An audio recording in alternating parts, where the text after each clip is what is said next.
Guys, hello and welcome back to my channel. कैसे हैं आप सब? This is me Khushboo Rawani and you are watching मुचिग्राम।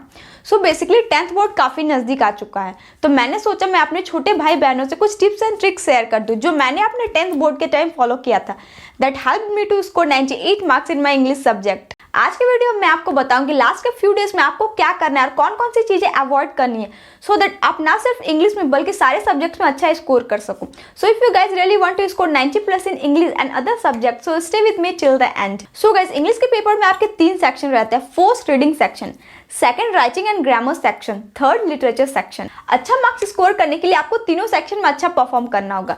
एक एक करके मैं तीनों सेक्शन के बारे में आपको बताऊंगी आपको लास्ट के फ्यू डेज में क्या पढ़ना है, सो दैट आप अच्छा स्कोर कर सको। सो गाइस, स्टार्ट करते हैं हम लिटरेचर सेक्शन से। सबसे फर्स्ट मिस्टेक जो बहुत सारे स्टूडेंट्स करते हैं ना, आपको बिल्कुल भी नहीं करना, वो ये कि आपको बैठ के चैप्टर्स रीडिंग बिल्कुल भी नहीं करना है। लास्ट टाइम हमें ऐसा फील होता है कि हमने जितना पढ़ा था हम सब भूल चुके हैं ना, हम बैठ के चैप्टर्स रीडिंग करना स्टार्ट कर देते हैं। लेकिन ये गलती आपको बिल्कुल भी नहीं करना है, क्योंकि इससे आपको बहुत ज्यादा टाइम वेस्ट होगा। लिटरेचर की बात करें तो इसमें सबसे इंपॉर्टेंट होता है पोएम्स। सिंपली आपको बीच का एक पैराग्राफ उठा के दे दिया जाता है और इससे रिलेटेड आपसे क्वेश्चन पूछे जाते हैं।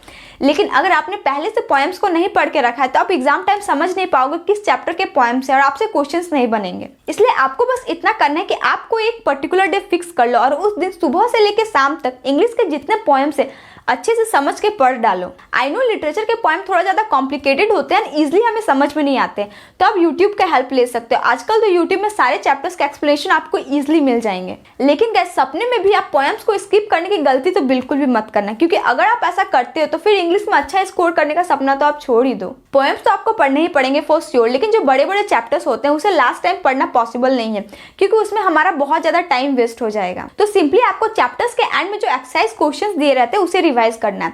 जब आप क्वेश्चंस रिवाइज करोगे तो आपको ऑटोमेटिकली स्टोरीज रिकॉल होने लगेगी। सो गाइस, लिटरेचर सेक्शन के लिए लास्ट के फ्यू डेज में बस आपको इतना ही काम करना है। नेक्स्ट हम बात करते हैं रीडिंग सेक्शन की। इसमें आपके पैसेजेस दिए होते हैं जिसे पढ़ के आपको नीचे दिए गए क्वेश्चंस के आंसर करने होते हैं। लेकिन ये सुनने में जितना आसान लग रहा है उतना ही ज्यादा कॉम्प्लिकेटेड होता है।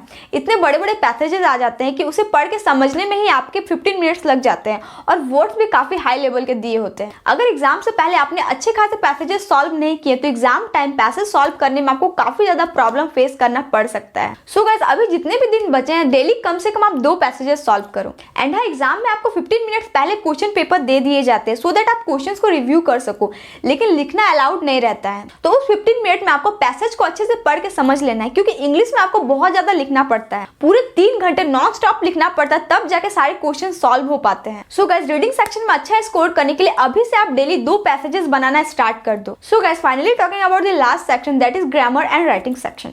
This section is further divided into 2 parts. One is grammar section and the other is writing section. Writing section की बात करूँ तो इसमें लेटर टू एडिटर तो 100% आना ही आना है, ये आप लिख लो।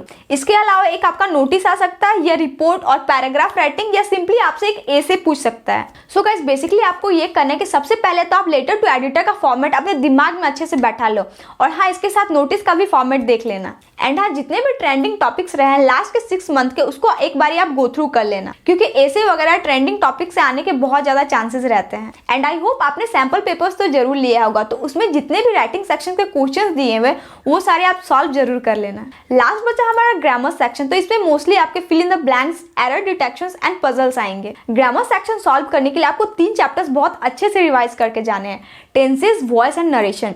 ये तीनों चैप्टर्स के जितने भी रूल्स है आप अच्छे से रिवाइज कर लेना। ग्रामर सेक्शन में आप बस ये 3 टॉपिक अच्छे से करके जाते हो तो 99% क्वेश्चंस इस सेक्शन के आप सॉल्व कर लोगे। और अगर एक्स्ट्रा में आप सब्जेक्ट वर्ब एग्रीमेंट कर लेते हो तो फिर तो सोने में सुहागा है। अगर ये चारों टॉपिक आप ग्रामर सेक्शन में करके जाते हो तो आप सारे क्वेश्चन चुटकियों में सॉल्व कर दोगे। सो गाइस, तीनों सेक्शन आपको कैसे करना मैंने बहुत प्यार से आपको समझा दिया। और हाँ, आपको और एक काम करना है कि एग्जाम से कम इंग्लिश के 5 सैंपल पेपर्स तो बनाकर ही जाना है। अगर लास्ट के फ्यू डेज में आप ये सारे स्टेप्स फॉलो करते हैं तो इंग्लिश में 90+ मार्क्स तो आपके कहीं नहीं जाने वाले हैं। सो गाइस, आज के लिए बस इतना ही। वीडियो हेल्पफुल लगा हो तो वीडियो को लाइक कर देना and best of luck for your exams. And if you guys are new to my channel, make sure you subscribe to my channel and press the bell icon so that you never miss an update. See you soon guys in my next video. Till then, stay healthy and keep learning.